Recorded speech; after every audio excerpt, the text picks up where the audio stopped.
Hi, I'm your host, Tyler DeWitt, and today we're going to be taking a journey across the Pacific Ocean to the remote islands of Palau. This virtual event is made possible with the generous support of Lowe's. Home to more than 21,000 people, Palau is made up of 250 islands. It's a beautiful landscape of beaches and lagoons, underwater caves, and even the mysterious saltwater jellyfish lake. Palau is also famous for its astounding and beautiful coral reefs, which you'll get to explore today as we dive down into an amazing and interconnected underwater city. Many exotic, weird, and colorful organisms live and also work in this city. Each one has jobs to do that keep the entire system healthy. Here, sharks snatch up smaller prey. Decorator crabs apply bits of shell, algae, and sponge to their own backs for camouflage. And massive 2,000-pound sea cows graze. And the coral itself is a living, growing organism as well as a home. Coral reefs are formed out of colonies of millions and millions of individual corals. Coral reefs exist all around the world.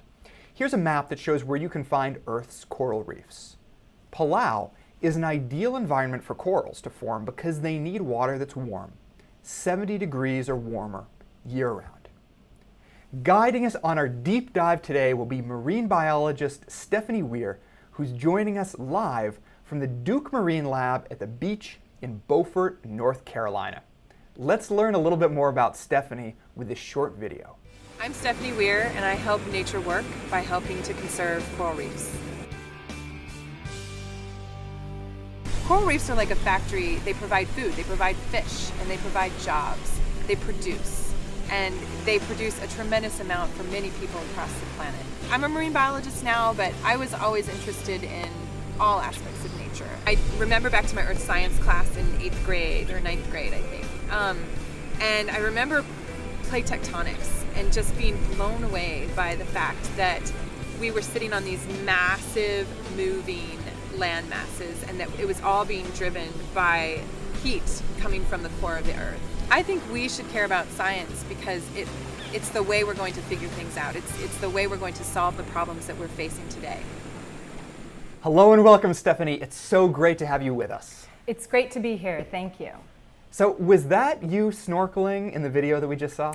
Indeed it was. I was snorkeling over the coral reefs in Palau, one of my absolute favorite places to be on the planet. Awesome. I can't wait to hear more about you, your work, and coral reefs. We'll get to that in just a bit as this field trip goes on. But now it's time to introduce our participating classroom. Also joining us today are the 5th graders at Betty Weaver Elementary School in Midlothian, Virginia, and their librarian, Laura Ivy. Let's say hello to them. Let's go on a dive into a video to see some of the exotic life that we're going to learn about today. Welcome to the majestic coral reefs.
Wow, that was so beautiful.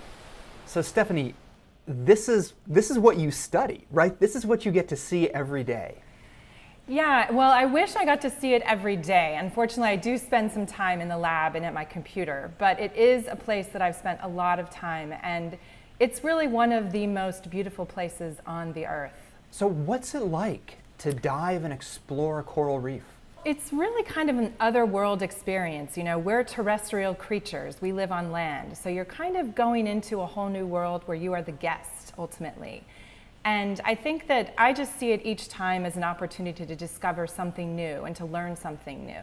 So when you're exploring a coral reef, what are some of your favorite things to find? So I have a thing for cephalopods, which are, cephalopods are like octopus or squid.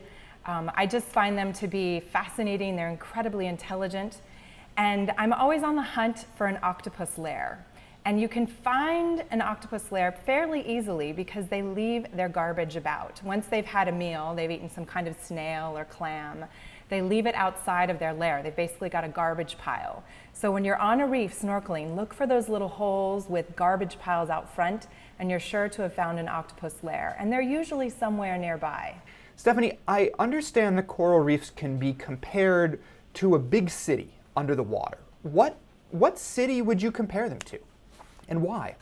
So I always think of coral reefs as the New York City of the oceans. It's where all the action is. You've got the hustle, the bustle, the neon lights, literally neon lights. You might have seen some of them in the video that we saw at the beginning. There are fast food restaurants, apartment buildings. It's really where all the action is. It's actually quite noisy. Even as a person underwater, you can hear snapping and grinding and crunching going on the reef. It's where 25% of the ocean life is concentrated. They all use coral reefs, all these animals use coral reefs as habitat or a place to get food. But it's also really important for people. The coral reefs provide food to about 500 million people around the world. So what's so special about these coral reefs? Why is it that we see all this amazing life concentrated just on these reefs? Well, they're coming for home, for space, and for food. So coral reefs have incredible structures. Think about the architecture of a city. Coral reefs have really crazy, amazing architecture. You've got towers and pillars and boulders the size of small cars. So there's all this space for these animals to live, to hide, to have their babies. But most of all, it's where everybody comes for food because it's just a major attraction. When you have structure in the ocean, you're always going to find animals around. So tell me more about coral, right? So coral reefs are made of coral, but what is it exactly? Is it a plant? Is it an animal? It looks kind of like a rock. What is it? So when you see a coral for the first time, you think it's probably like a colorful rock or maybe a strange looking plant. I mean, they come in all different shapes and sizes. So the possibilities are really endless. I couldn't describe a single particular type necessarily. But what a coral is really, really bizarre compared to any other living form on the planet. It is an animal, but it lives over basically what looks like a rock. So corals are these tiny little colonial animals. They're tiny little polyps that look like an anemone. We saw one of those out at the beginning as well. Yeah. But they're all connected to each other by this connective tissue. It's spread over the rock, but that rock is actually layers upon layers of the skeletons of their ancestors. So these little polyps secrete calcium carbonate or limestone ultimately. And when they die, they leave their skeleton and then a new generation grows over top. So you can imagine how slow this is, centimeters a year that they grow. So you can actually take 1,000 years for a coral to get as big as a boulder the size of a small car. So these are extraordinarily slow growing. But the cool thing is so it's an animal that sits inside of basically a rock that it created, but it also has tiny plants inside. And those plants give it the color, all that vibrant color that you think of when you think of a coral. So corals, they make sort of a shell for themselves that's essentially made out of rock, right? Basically, yes. So it's limestone, and they make their own home, basically. So it's pretty bizarre. You've got an animal inside of a rock with plants inside of it. So you've got the whole mix, but ultimately it's an animal. So you mentioned earlier that there are all of these different types of organisms on a coral reef, and a lot of them are attracted to the area because there's food there. A lot of feeding goes on coral reefs. Tell me more about that. Someone is always eating on the coral reef. Someone is absolutely always eating. The coral reef food web is very similar to a food web on land. Everything is connected to everything else. And a food web, if you don't know, is basically it explains what eats what. And it all starts with plants. And that is the basis that is the beginning of the food web, anywhere you go. Where do the plants get their food? So they actually get their food from the sun through photosynthesis. They manufacture food by using the sun's light, water, and they produce their own carbohydrates. So those are called primary producers. And in the ocean and on a coral reef, those are called phytoplankton and seaweeds. Those are the primary producers mainly on a coral reef. And the primary producers feed the primary consumers. So this gets a little confusing, but primary being first. So Okay. they are the first, the primary consumers, or primary producers produce the food.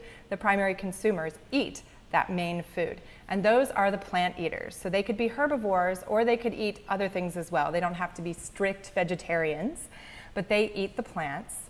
And then the primary consumers are eaten by the secondary consumers. And so those are the guys that eat anything else. It could be a big shark, it could be a small snapper, an eel, a stingray, and we're actually secondary consumers. So, something that really interests me is thinking about how all of these organisms interact with each other, how they're related. You talked about the food web, one thing eats something else, which eats something else. So there are a lot of interactions that are taking place on a coral reef. I understand that there's a word, symbiosis, that talks about the relationships between organisms. Right, so symbiosis is actually, you've defined it pretty well. It's an interaction between two different organisms, that's two different species, and they generally they're living together and often touching each other. And the relationship between them can be positive or negative, it totally depends. An example for people is actually not so great for people. It's parasitism and lice. So for those of you in school that have experienced this, I think many people have. It's not a fun experience for people, right? Lice are really miserable for us to experience. It's negative for us. But for the lice, they're getting food, they're getting a place to live. It's a positive relationship for them until we get the knit comb out and start removing them. So that would be an example of symbiosis. On a reef, there's all kinds of different types of symbiotic relationships. The most important relationship on a reef, in fact, is symbiotic. It's a mutualism. So what's a mutualism then? So a mutualism is a positive relationship, meaning that both organisms benefit from the relationship. So the most important relationship on the reef that I was referring to is that between corals and zooxanthellae. Those tiny plants that I mentioned live inside of them. The coral, it acts as a host to those tiny plants, and it actually provides them some of the things they need for the photosynthetic process. The tiny plants, the zooxanthellae, provide food to the corals. And corals can feed themselves, but they're not very efficient feeders, so they can get a little bit of bits and pieces from the water column. But if they don't have those tiny plants inside of their tissues providing all of that food, they'll starve after some period of time, several weeks. They require those plants to be inside their tissues. So without this relationship, you actually will not have coral reefs, which is pretty crazy to think about. That is really crazy. So this is an interaction that benefits both of the organisms, right? So the coral are providing homes for the zooxanthellae, so that's what's good for the zooxanthellae. And then the zooxanthellae, are creating food for the coral. So they're both benefiting, right? Exactly. It's a very happy relationship between them, and many other animals, millions of other organisms benefit from this particular relationship because it creates the coral reef. Are there other examples of mutualism on the coral reefs? You know, there are tons of examples. There's one that I studied in graduate school that's one of my favorites. Mutualisms are kind of my favorite relationships because I love when there's a positive in general. Yeah. But so there's a situation on coral reefs where, well, it's the relationships between corals and herbivores, which are the plant eaters that I was mentioning earlier, those primary consumers. And on a coral reef, there is actually this battle going on all the time between corals and seaweeds. and they're fighting for space and light, right? Because they both need light for photosynthesis, and then they both need space to grow and have elbow room to get out there and grow. So you can imagine seaweeds, weeds, right? They grow fast, and they can grow much faster than those slow corals that are just sort of inching their way up, but barely. I mean, it's barely even that. They're growing so slow. So seaweeds can easily overgrow the corals. But corals have this army of allies on the reef, herbivores. And they act as the landscapers, as the lawnmowers, and they come along and basically keep all that seaweed in check so that it doesn't overgrow the coral. My favorite thing, and this is really new science, is that there's chemical warfare going on. So when a coral detects this invasion from the seaweed, it sends out a chemical signal into the water column. And within a few minutes, these tiny little fish that use this particular coral as their home show up and start chomping at the seaweed, and not even eating it, they're spitting it out. They are doing their job clearing the coral from the seaweed. So that, if the relationship here, if that it's not clear, is that the coral is benefiting by having the fish around to keep everything in check, but the fish are benefiting by having their home. They're helping to maintain coral dominance. So the corals send out this sort of distress call, and the herbivores hear it, and they come and they are doing what they can to protect the home that they live in, right? Exactly. They're like the seaweed police. That's so cool. That's so cool. So what are some other examples of mutualism on the coral reef? So, you asked about what kind of weird things I look for when I'm on the reef. The other thing I'm always on the lookout for, and this one's a little harder to find than an octopus lair, but it is a cleaning station. But I think of it as the underwater car wash, basically. And everybody, including me and you, have to get clean sometime. And fish are no different, right? And so you get these big fish, and they line up at the cleaning station. They literally take their place in line, and they wait. And when they get to be their turn, out pops these tiny little cleaner fish and cleaner shrimp.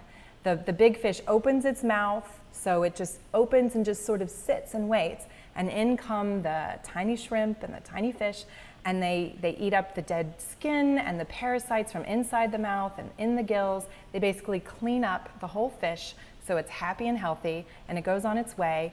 And those little cleaners basically get their meals, so they're also getting their food from this. If you think about it, it requires a tremendous amount of trust for those shrimp and fish to enter the mouths of these bigger predatory fish in many cases. Are you brave enough to put your head into the mouth of a big fish? I would absolutely not put my head into the mouth of a big fish. I would probably happily let a cleaner shrimp clean up my hand or something like that. But no, I don't think that's advisable at all. So the cleaner shrimp and the big fish that they're cleaning, are they predator and prey elsewhere? Like when they don't run into each other at a cleaning station, would it be possible for one of these big fish to eat the cleaner shrimp somewhere else? Yeah, that's the crazy part, is it's kind of like this social contract. There's this level of trust where they know that they're there for a purpose. But anywhere else on the reef, you're fair game. So it's pretty amazing, actually, how it works. That's fascinating. So the cleaning station is like a neutral area where the two of them can work together, but elsewhere they might be predator and prey. Exactly. So we got a couple questions for you. The Okay. first one comes from our participating classroom. Hi, I am Ryan, and my question is, are coral reefs found only in the tropics? So Ryan, thank you for your question. That's a great question. Yes, coral reefs are found only in the tropics. As Tyler was saying at the beginning of our broadcast, they require warm water, a minimum of 70 degrees Fahrenheit. So you have to be in a place with warm water. You can find corals in other parts of the world, but they don't form reefs. And you also can find reefs in other parts of the world, but they're not made up of corals. So I think where you are, Tyler, in Virginia, they have oyster reefs off the shore there, but they don't have coral reefs. All right, so Stephanie, our next question is about jellyfish. How much do you know about jellyfish? I've actually swum with some jellyfish in that video, so I've had some close-up encounters, but let's see. So here's the question. The question is from Nikki. Okay. And Nikki asks, do some jellyfish not sting? In fact, those jellyfish that we saw at the very beginning of the broadcast were stingless jellyfish. So, well, they have stingers, but we don't feel them. So you saw all those people, there was a couple of people swimming through clouds of jellyfish. That is not something I would typically advise to do, but there are places in Palau, and those were in the jellyfish lakes of Palau, where you can do that. The stingers don't cause any pain. All right, Stephanie, the next question, this question is about you. And Carrie asks, when did you start to study coral reefs? So I actually didn't start to study coral reefs until the end of college or graduate school. I was studying all kinds of other things up until then. I was really interested in science and nature and people, but I wasn't quite sure what exactly I wanted to do. And so I didn't happen upon coral reefs for quite some time. I was probably 23 before I saw my first coral reef in person. And what got you excited about studying them? And like I said, I've always had this love of nature and science and being outside. And I think that, you know, I sort of took a serendipitous route. It wasn't a very planned route where I found myself in coral reefs. And honestly, I was looking at different graduate schools and different programs. And to be completely honest, one of my prospective advisors, because when you go to graduate school, it's all about the person that's going to be your mentor, asked me, hey, Stephanie, if you decide to come to my school, would you be available to go to the Florida Keys this summer to work? And that kind of was it for me. I thought, yeah, I'd definitely like to go to Florida Keys this summer. And that was how I made my decision. It sounds kind of shallow, but it's served me really well since then. And sometimes the choices that we make in life, we have no idea where they're going to take us. Exactly. So tell me more about these interactions on a coral reef. How do fish and other organisms tell each other apart? I understand that chemistry plays a role in this. I think of chemistry as the language of life on a coral reef. You think about, we can smell things the same way that organisms on a coral reef sense things chemically. So we know if it smells good or bad, or if we remember it from some other time when something happened, you know, sort of a nostalgic smell.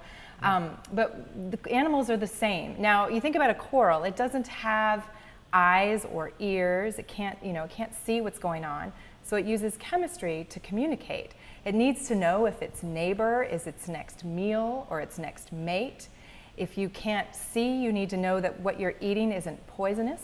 So you're making really big, almost life or death decisions based on the chemistry that all of these different organisms are producing.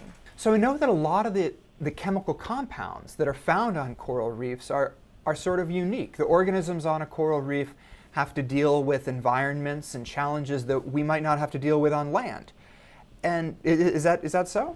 That's right. It's just like a plant or a tree. They have to protect themselves in some way because they can't run away from a predator, so they produce chemical compounds to protect themselves. Tell me about the ways that scientists and others are able to use these chemicals from the coral reefs for more than just the purposes the organisms are using them for. Right. So this is really pretty cool stuff, and it's been going on for a while, but we scientists, collective we, have been taking the chemistry, the chemical compounds that these different organisms produce, and turning them into medicines for people. So if you've ever known anybody that's had leukemia or lymphoma, they have likely been treated by a drug that comes from a reef sponge in the Caribbean. There are also drugs that are used to treat pain, different types of viruses. There's even stuff coming from reefs that are used in sunscreens. Sunscreen? Yeah, so you think about those animals also need to protect themselves from radiation from the sun, and scientists have been able to take that chemistry and turn it into something that we can use to protect ourselves from the sun. That's fascinating. And so that in itself is a great reason why it's really important to conserve these coral reefs, because they are tremendous sources of chemicals, and who knows what the next chemical discovery could help to cure. Exactly. We don't know. We call them the medicine chests of the sea, and there's so many medicines that we haven't even discovered yet. So it is one of the reasons why we should make sure that we take good care of coral reefs. So we've got many potential medicines that could come out of the chemicals used on coral reefs. What else can coral reefs do for us? Coral reefs also protect shorelines. So you've heard probably of the Great Barrier Reef. It's it's the largest, I think, living feature that you can see from space. You can actually see the Great Barrier Reef from space, which blows my mind. And it is called the barrier reef because it acts as a barrier to all of those waves that would otherwise be crashing against the shore. That reef crest, which is the highest part of the reef, breaks the wave energy, and so it fizzles out once it passes the reef crest and protects the shoreline. It actually makes it possible for people to live in coastal areas. There are 200 million people that are protected by coral reefs globally. So let's get some questions about this stuff. Hi, I'm Ava, and my question is, coral reefs are effective natural barriers in preventing erosion. What is the opinion among oceanographers regarding artificial reef construction? So that's a great question, Ava, and I'm going to give you an answer that you'll hear from a lot of scientists when you ask a question, which is we're not sure yet. So this is something that we are looking at really carefully, and there are studies going on all across the world trying to figure out if this is a good idea and if we can actually do it. There are many places where reefs need a boost, especially in those places where you've had a big ship grounding or there's been some physical damage to the reef, and that reef was providing important protection to a coastal area or maybe providing food and livelihoods to the people that live there. So we're trying to figure this out right now, but I would have to say stay tuned. I think it's probably a good idea, but we're not quite sure yet. I have a question for you. What advice would you give to young people who are interested in marine biology or in studying coral reefs? What should they do to learn more about the topic? In terms of learning about marine biology, I think you need to just start wherever you are. I don't think you necessarily need to dive into marine biology at first. Understanding where you live, understanding the nature around you is so critically important for developing your critical thinking skills and your observation skills. I have a 5-year-old and an 8-year-old, and one of the things that I do with them is whenever we go places, I give them a journal and I ask them to make observations, to draw things that are interesting to them, and sort of keep track. And I think doing that really fine-tunes your observation skills, because to be a good marine biologist, you have to make really fine-scale observations to sort of figure out what's happening around you. All right, so here's a question from our live audience. Elise asks you, if the coral is an animal, why doesn't it move? Well, not all animals move. Some are called sessile. Then by definition, that means they're stuck to the ground. But in fact, corals do move. If you were to see the polyps extend their bodies out into the water, they flow and they can control their movements. To some degree, they also just flow because the water is moving quickly. But they do move. Here's a question from Mrs. Moore, and she asks, we are 5th graders in Wyoming, a landlocked state. How can we do our part to help protect coral reefs? So that's a really good question, and I think being in a landlocked state doesn't really put you at a disadvantage. I always like to think about the quote from Finding Nemo. I hope most of you guys have seen it. It's definitely one of my favorite movies, where they say, all drains lead to the ocean. And this is absolutely true. No matter where you live in the US or elsewhere, that water that you're putting down your sink, down the drain in your kitchen, is going to end up in the ocean at some point. It may flow to a river first, but those rivers all flow into the ocean. So it's really important to think about what's going down your drain. It's also really important to think about what's happening in your yard. If you have a yard where you have a garden, maybe grass, fertilizers are not good for the reef. They're not good for the ocean. Pesticides are also not good for the reef or the ocean. So thinking about what you do on land is really, really important. Also, my guess is maybe even in Wyoming, there are seafood restaurants. And one thing that I encourage people to do, no matter where they are, is to always ask where their seafood comes from, and to make sure that that seafood is what we call reef safe or sustainable, meaning that the way it's being fished is not harming the fish population or their habitat. And there are some really great guides out there to help you, because we don't expect people to be experts on fish. There's an app called Seafood Watch, and that's put out by the Monterey Bay Aquarium, and I really encourage people to use that as a guide whenever they are dining on seafood. I got a question for you, Stephanie. We talked earlier about all of the interactions that happen on a coral reef, and particularly the delicate interaction between zooxanthellae that live inside the coral. I get the sense that these are delicate interactions, and they could get threatened in certain ways. Are there ways that this important balance can get thrown off? Can coral reefs get sick? So everything in life is about balance, I think. And corals are extraordinarily sensitive. So we've talked about the fact that they can only live in warm water, but it can't be too warm. And they need lots of light for photosynthesis, but not too much light. And they also need clear water. So that's why it's important not to be putting fertilizers and toxins down your drains and into your yards. So when you add those things to the mix, you can really set the balance off, and corals can get sick. The biggest threats to corals, when we sort of lump them all together, because there are many different activities that threaten corals and the ocean in general, we think about overfishing, so that's taking too many fish out or destroying the habitat that those fish live in. Mm-hmm. And that you can imagine if you, for example, took too many herbivores, those plant eaters, the seaweeds would overgrow the corals. Then there's pollution. I've talked a little bit about that with taking care of your lawn. There's also sewage pollution. There's a lot of parts of the world where they just dump raw sewage, meaning nothing has been done with it. It's like in the toilet, out onto the reef. That pollutes the reef and causes problems. And then we've got issues associated with climate change. And that causes coral bleaching. What's coral bleaching? Is it like they're getting a sunburn? Well, sort of. They are kind of getting a sunburn. They're getting too much light, but ultimately the big problem is it gets too hot. And so with climate change, we're seeing big shifts in temperature, and most of those changes have been occurring in the ocean. So the ocean has been absorbing the heat that people have been talking about. So we haven't experienced it as much on land yet. It's more being absorbed into the ocean. So in the tropics, the water is warm already, but it gets even warmer. And when it gets too warm for coral reefs, it stresses out that relationship, actually, that we talked about earlier between corals and the tiny plants, the zooxanthellae. And the zooxanthellae get out of there. They get kicked out. It's no longer a happy relationship. And so it's called coral bleaching because those plants give the coral all the color. So when they bleach, they're just completely white. They don't have any of their, what we call symbionts, those little plants, in their tissues. And they can't live very long like this. So I had said that they depend on these plants for food.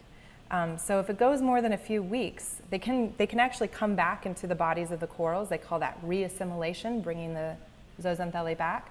But if that doesn't happen, if it stays hot and the conditions stay stressful, then the corals will die. So a lot of the coral reefs that we've been talking about exist in the small island nation of Palau. And I know that about 20,000 people live there. What's their relationship to the coral reefs? So corals are found all over the world through the tropics. There's 80 different countries that have coral reefs. Palau is a particularly special place to me. I've been working there off and on for the last decade. And they have particularly special coral reefs. They're actually called one of the 7 underwater wonders of the world. The people of Palau are deeply connected to coral reefs and the ocean. So they come from the water. They, about 5,000 years ago, their ancestors came over in canoes from Malaysia, Philippines, Indonesia, coming by water across massive distances of ocean to settle in Palau. So they're people of the water, really. They also live on coral reefs. So the islands of Palau are uplifted coral reefs. They were pushed up out of the water through crust movements of the Earth's crust. And there are some parts of the reef that are 300 feet up in the air.